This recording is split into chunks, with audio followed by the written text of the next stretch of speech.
Hello everyone, this is श्रुति। आप सभी का स्वागत है हमारे कॉमर्स यूट्यूब चैनल में। आज की वीडियो में मैं आप लोगों के साथ अपनी जर्नी शेयर करना चाहूँगी। जर्नी बोले तो बिजनेस स्टडीज़ में मैंने किस तरीके से स्कोर किए 90 plus marks. Yes, I got 92% marks in my business studies exam in board exams. Okay, तो वैसे तो मैंने बोर्ड एग्ज़ाम्स जो हैं वो 7 साल पहले दिए थे। आई मीन 12th क्लास मेरी 7 साल पहले हो चुकी है, लेकिन फिर भी मैं आप लोगों के साथ अपना एक्सपीरियंस और अपनी जर्नी शेयर करना चाहूँगी कि किस तरीके से मैंने प्रिपरेशन की थी उस एग्ज़ाम की, जिससे कि मैं 92 मार्क्स उसमें ले पाई। तो अभी तो उस बात को 7 साल हो गए हैं। इस टाइम अगर आप वही टिप्स को यूज़ करेंगे तो आप लोग काफ़ी हद तक मैं बता सकती हूँ कि आप लोग 95 96 भी स्कोर कर सकते हैं। इवन बहुत सारे बच्चे जो और अच्छे से इन टिप्स को फॉलो करेंगे तो 100/100 भी ले सकते हैं। तो 100 आउट ऑफ 100 मार्क्स, वाओ। तो मैं आप लोगों के साथ शेयर करना चाहूँगी, कुछ बातें बताना चाहूँगी कि मैंने किस तरीके से तैयारी की थी। देखिए, सबसे पहली चीज़ तो ये है कि बिजनेस स्टडीज़ मेरा बहुत ही इंटरेस्टिंग सब्जेक्ट है। ठीक है, मेरा फेवरेट सब्जेक्ट है बिजनेस स्टडीज़ और लिटरली बहुत स्कोरिंग और इंटरेस्टिंग सब्जेक्ट है। अगर आप इसे एक बार इंटरेस्ट के साथ पढ़ें तो मुझे तो बिजनेस स्टडीज़ पढ़ने में और पढ़ाने में बहुत मज़ा आता है। तो शायद इसीलिए मैं इतना अच्छा स्कोर कर पाई थी। तो इंटरेस्ट के साथ पढ़ें, सबसे पहली चीज़ तो मेरे को हमेशा इंटरेस्ट रहता था। 12th क्लास तक भी बहुत इंटरेस्ट रहता था पढ़ाई में कि ये भी पढ़ना है, ये भी पढ़ना। और जब बिजनेस स्टडीज़ लेके बैठते थे तो वो इंटरेस्ट ना अपने आप ही 2 गुना 3 गुना बढ़ जाता था। तो यही शायद एक रीज़न है कि मैं इतना अच्छा स्कोर कर पाई। बाकी और भी कुछ चीज़ें हैं, जैसे कि मैं अपनी जब तैयारी करती थी तो मैंने क्या किया, मैंने कोई ट्यूशन नहीं लिया, कोई भी कुछ नहीं लिया। मतलब मैंने बिजनेस स्टडीज़ के लिए मैं खुद से ही घर पे 1 घंटा डेली निकालती थी उसके लिए और डेली एक टॉपिक तैयार करती थी अपना। तो एक टॉपिक जैसे-जैसे मैं डेली एक टॉपिक करती गई तैयार, तो मेरा क्या है, काफ़ी हद तक सिलेबस ऐसे चुटकियों में कवर होना शुरू हो गया। I was feeling like wow! ये क्या हो गया? इतनी जल्दी मैंने सारा सिलेबस कवर कर लिया, बिकॉज़ क्योंकि मैं डेडिकेटेड थी उस चीज़ के लिए और मैंने हर एक टॉपिक बहुत अच्छे से कवर करने का सोचा। और सिर्फ़ एक टॉपिक लेती थी मैं पूरे दिन में बिज़नेस स्टडीज़ का, बिकॉज़ बाकी सब्जेक्ट्स भी कवर करने होते थे। तो एक टॉपिक से आप लोग भी स्टार्ट करिए और फिर देखिए आप कैसे 100 टू 100 टॉपिक्स ऐसे कंप्लीट करते हैं, आपको पता भी नहीं चलेगा। दूसरी चीज़ ये कि मैं बुक्स को प्रेफ़र इतना नहीं करती थी। हाँ, मैंने जब फर्स्ट टाइम स्टार्ट किया एक-एक टॉपिक पढ़ना, तो वो मैं बुक से ही पढ़ती थी। लेकिन मैंने क्या किया, जो जिस दिन मैंने जो टॉपिक पढ़ा उसी के साथ-साथ मैंने नोट्स बना लिए। तो मैंने एक अलग से डायरी या रजिस्टर, जिसे आप बोल सकते हैं, आपने बना लीजिए और डेली एक टॉपिक पढ़िए और उस टॉपिक पे जो भी आपने पॉइंट्स पढ़े हैं अपनी लैंग्वेज में उसको लिखिए। ठीक है?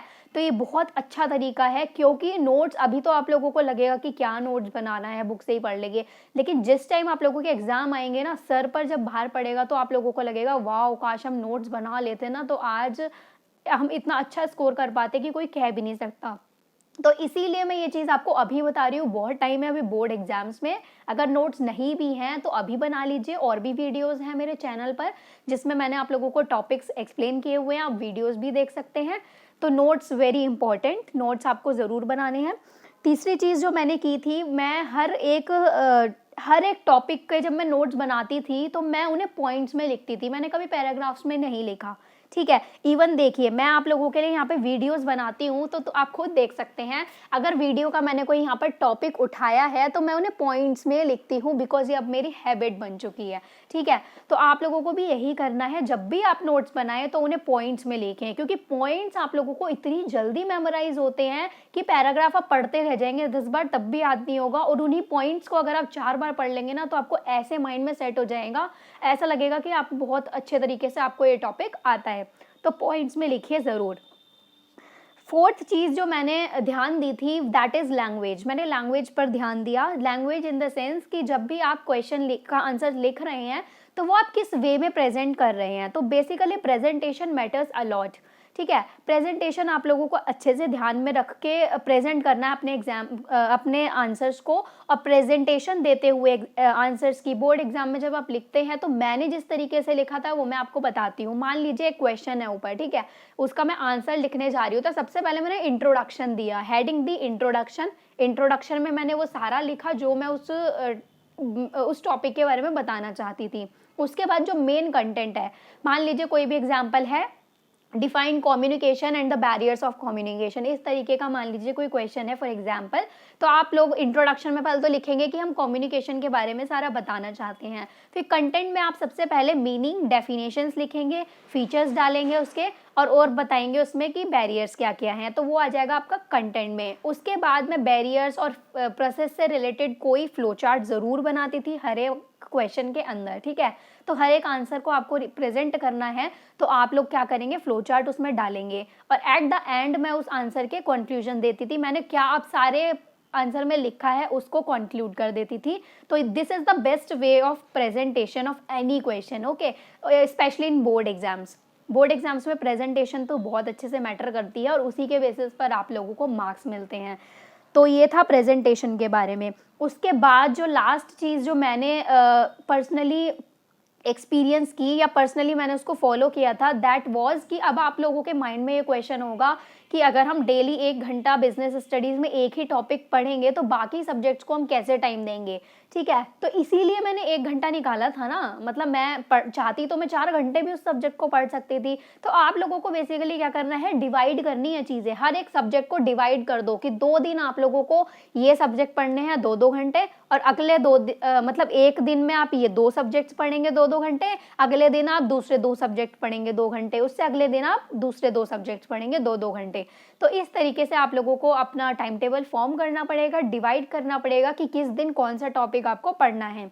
एकदम थोड़ा सा ना प्लानिंग करके आप काम कीजिए अपने स्टडीज़ के ऊपर। जब आप कोई भी चीज़ प्लानिंग करके काम करेंगे ना, तो आपका माइंड उस चीज़ को जल्दी एक्सेप्ट करेगा। वो इसलिए क्योंकि आप लोगों को पता है, आपने प्लान कर लिया कि मुझे इस तरीके से पढ़ना है, कल ये टॉपिक पढ़ना है, इस सब्जेक्ट का पढ़ना है, इतने टाइम तक पढ़ना है, ठीक है। अगर आप एकदम से लेके बैठेंगे तो ऑब्वियसली आप लोग कंफ्यूज होंगे कि अभी मैं अकाउंट्स शुरू करूं कि अभी मैं बिजनेस स्टडीज़ पढूं या मैं इकोनॉमिक्स पढूं। आप लोगों का माइंड बहुत ज़्यादा कंफ्यूज हो जाएगा, फिर आप सोचोगे कि कुछ नहीं पढ़ता, छोड़ो, शाम को देखी जाएगी। ये बहुत बच्चों के साथ होता है, स्पेशली जो मैंने देखे हैं, जिन बच्चों को मैं पढ़ाती हूँ उनके साथ तो ऐसा बहुत होता है। तो मैंने ये जो टिप्स दिए थे उन लोगों को, ये बहुत इफेक्टिव रहे हैं उन लोगों के लिए, और लास्ट ईयर उन लोगों ने भी काफ़ी स्कोर किया, काफ़ी अच्छा स्कोर किया है। एक ने 88 मार्क्स और एक ने 93 मार्क्स स्कोर किए थे अपने बिजनेस स्टडीज़ में, बोर्ड्स में, ओके। तो इसीलिए मैं आप लोगों के साथ भी शेयर करना चाहती थी इस चीज़ को कि मेरी जो जर्नी रही है वो ये रही है। मैंने यही सारे पॉइंट्स पर फोकस किया था। एक बार फिर से मैं आप लोगों को यहाँ पर दोबारा से रिवाइज करा देती हूँ। लाइक सबसे पहली चीज़ तो इंटरेस्ट डेवलप करना। जब भी आप कोई भी सब्जेक्ट पढ़ने बैठे हैं, स्पेशली हमें बिजनेस स्टडीज़ की बात कर रही हूँ, तो आप लोग इंटरेस्ट डेवलप कीजिए। आप लोगों को शुरू में लगेगा थोड़ा बोरिंग है, ये है वो है, जो आप लोगों को नहीं इंटरेस्ट क्रिएट कर पाएंगे, लेकिन उसके बाद आपको थोड़ा थोड़ा इंटरेस्ट आना शुरू हो जाएगा। दूसरी चीज़, आप लोग डेली एक टॉपिक लीजिए, उस टॉपिक को लेने के बाद तीसरी चीज़, नोट्स बनाइए उसी टॉपिक के साथ। चौथी चीज़ कि नोट्स को हमेशा पॉइंट्स में लिखें, कभी भी समरी में ना लिखें, फ्लो चार्ट उसका ज़रूर बनाएं। फिफ्थ चीज़ जो आप लोगों को अपनी एग्ज़ाम में आंसर्स के प्रेजेंटेशन पे ध्यान देनी है, introduction, then content, then flow chart and then conclusion.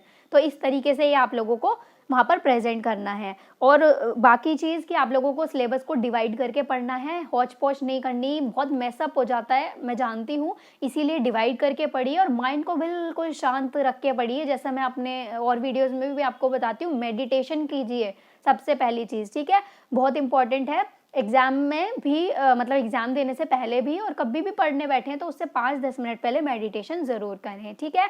तो ये थी मेरी जर्नी, ये था मेरा 12th का एक्सपीरियंस बिजनेस स्टडीज़ का। जिस तरीके से मैंने पढ़ाई की थी और जिस तरीके से मैंने स्कोर किया, वो मैं आप लोगों के साथ आज मैंने शेयर कर दिया।